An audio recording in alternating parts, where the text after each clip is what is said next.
저는 상대방 당사자에게 고소를 당해본 적이 있습니다. 우리 측 당사자분이 저를 선임해서 저희 측 결과가 좋게 나오니 이제 말도 안 되게 저를 고소하고, 고소할 게 없으니까 당연히 무혐의가 나오면 그걸 또 이의신청, 그러면서 맡고 있는 사건 사임해라 라고 하면서 저한테 유언비어를 퍼뜨리고. 안녕하세요, 엔터 전문 변호사 송 법률사무소 오페스의 대표 변호사 송혜미입니다. 오늘은 사기 당하는 변호사, 변호사도 사기 당합니다 라는 주제로 여러분을 찾아왔습니다.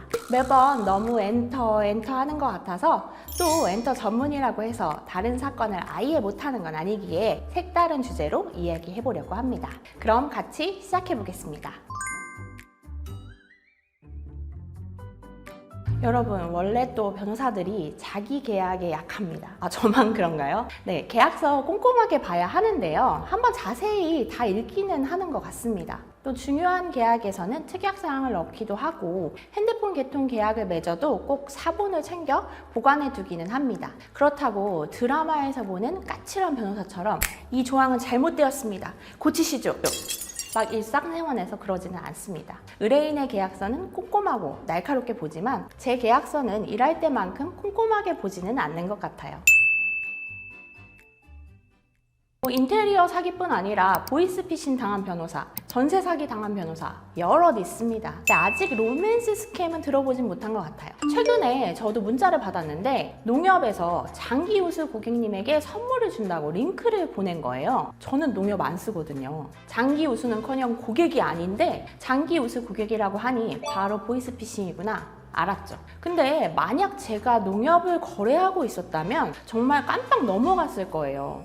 지금 주 거래 은행에서도 가끔 이벤트나 커피, 기프트콘 같은 걸 주기도 하니까 진짜일 줄 알았을 것 같아요. 또 오늘도 관세청에서 해외 직구한 물건의 관세가 미납되었다고 납부 링크를 보내왔는데 해외 직구한 물건이 없다는 슬픈 이야기. 근데 만약 이 타이밍에 해외 직구한 물품이 있었다면 오라? 했을 수 있죠. 사실 검사실입니다 라는 전화는 실제랑 많이 달라서 변호사들이라면 바로 알 수밖에 없는데, 요즘 많이 발송되고 있는 보이스피싱의 이런저런 이벤트성 문자는 순간적으로 일상생활에 밀접하니까 충분히 사기 당할 확률이 높아질 수밖에 없을 것 같아요.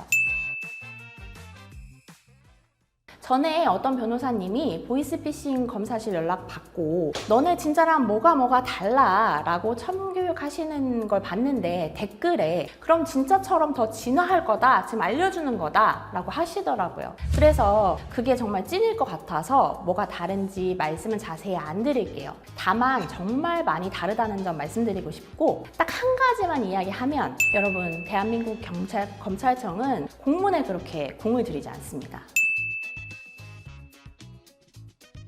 저 생각해보면 인테리어 사기인데요. 인테리어 사기 생각하면 보통 생각하시는 부분이 계약서 이렇게 썼는데 모호하게 기재되어 있어서 나중에 추가 이렇게 되는 경우 많이 있잖아요. 생각보다 변호사들이 분쟁의 한가운데에 있다 보니까 분쟁을 싫어합니다. 그래서 사실 자신의 사생활에서는 분쟁이 없길 바라는 경우가 많거든요. 그래서 웬만하면 그냥 넘어가는 경우가 많아요. 일만으로도 계속 분쟁을 하니까 화면에도 승, 패 이렇게 나오잖아요. 그러니까 이제 계약서에 품번을 적었는데 사실은 좀 고이겠죠? 일정 부분. 예를 들면 앞에 브랜드만 적고 품번 중에 일부를 안 적는 거예요. 그래서 이 색깔이 좀 다르다라고 하면 이건 A의 무슨 색 타일이다. 지금 말씀하시는 건 A의 고급 라인 무슨 색 타일이라 추가 요금이 붙는다. 이런 일이 생기는 거죠. 분명 나랑 상담할 때 다 정한 색깔인데 돈이 계속 올라가는 거죠. 근데 그러다 이제 업체에서 나 안 해버리면 또 내 손해니까 이런 경우도 있고, 지금 말한 인테리어 사기 말고도 인테리어 관련 카페나 앱에서 쪽지로 이제 영업하는 업체가 우리는 정식 제휴업체는 아닌데 그러니까 수수료 없이 우리랑 하면 저렴하게 해주겠다 라고 접근하는 경우나, 이제 보호되지 않는 중개업체를 통해서 인테리어를 하는 경우나, 대기업 대리점 간판을 달고 영업을 했는데, 그래서 믿고 했는데 알고 보니 대기업의 보호를 받을 수 없는 경우나, 박람회에서 계약했는데 영업하고 잠적해버리는 인테리어 업체, 신도시 같은 경우에는 그런 업체들이 있거든요. 이런 경우에 피해자들 중에 변호사들도 많이 있습니다. 당하는 당하는 사례가 있습니다.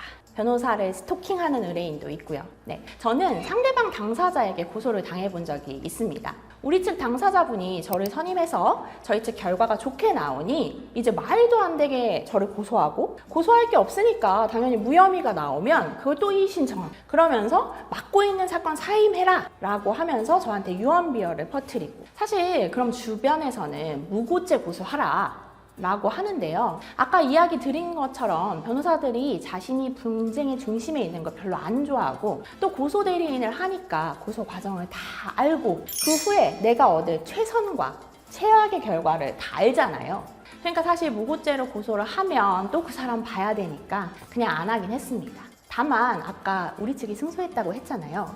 금융치료를 해드렸습니다. 매우 분해하셨지만 뭐 정당한 절차로 정당하게 진행한 것이니까요.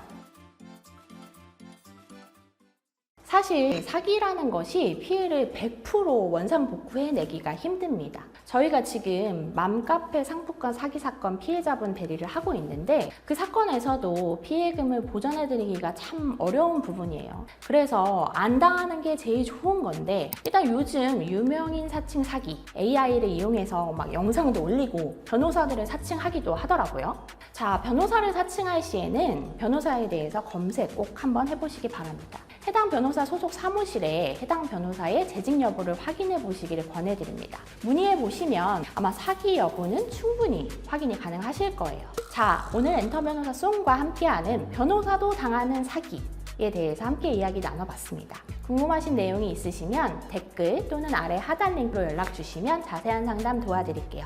여러분의 구독과 좋아요는 저에게 힘이 되는 응원입니다.